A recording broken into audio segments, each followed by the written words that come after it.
অশোকনগর বিধানসভায় দিগরা মালিকবিড়ে অঞ্চলের নোয়াপাড়ায় বিধায়ক নারায়ণ গোস্বামীর সমর্থনে অনুষ্ঠিত হল কর্মী সভা।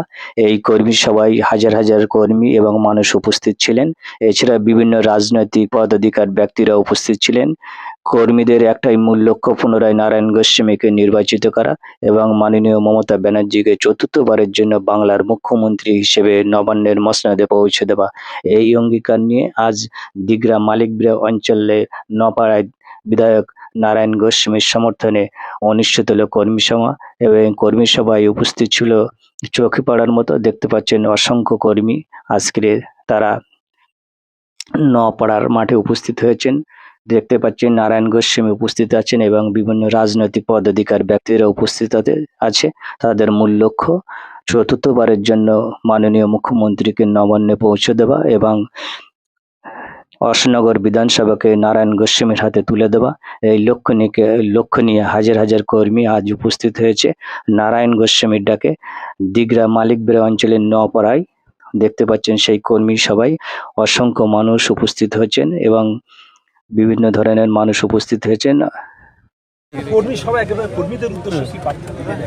অ্যাকচুয়ালি এখন কর্মী সভা টভা বলছি, অ্যাকচুয়ালি কর্মী সভা, কিন্তু মানুষ যেই শুনতে পাচ্ছে তৃণমূলের নেতারা এখানে আসবে, তৃণমূলের মিটিং, সাধারণ লোকজন এসে হাজির হয়ে জনসভার আকার নিচ্ছে, বাধ্য এখন বাইরের সভা বলতে হচ্ছে।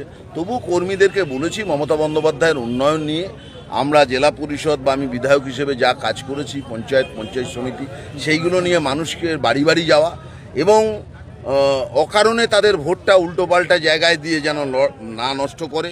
সাম্প্রদায়িক শক্তি বিজেপির কে জব্দ করবার জন্য একমাত্র মমতা বন্দ্যোপাধ্যায় ভরসা, তৃণমূল কংগ্রেস ভরসা, এইটা সমস্ত মানুষকে বোঝানোর কথা বলছি। আজকে আপনার বিধানসভা থেকে দিগরা মালিকবিড়ে একেবারে আইএসএফ একটা র্যালি করছে, কিভাবে দেখছেন?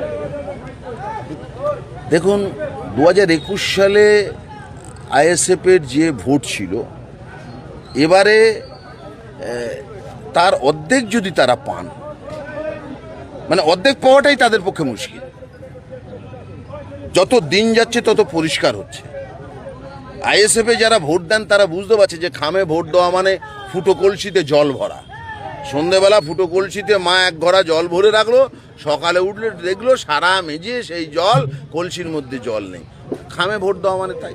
তারা জেতার আশা নিচ্ছে 200%। হ্যাঁ, তারা জেতার আশাবাদী নিচ্ছে কারা? আইএসএফ একেবারে অশোকনগর। দেখুন, ওনাদের কার মনে, কেউ নিজেকে প্রধানমন্ত্রী মনে করতে পারেন, স্বপ্নে সব ঘুমিয়ে না নিজেকে প্রধানমন্ত্রী ভাবা যায়। তারা যদি ভাবেন আমি আপনি কি করতে পারি?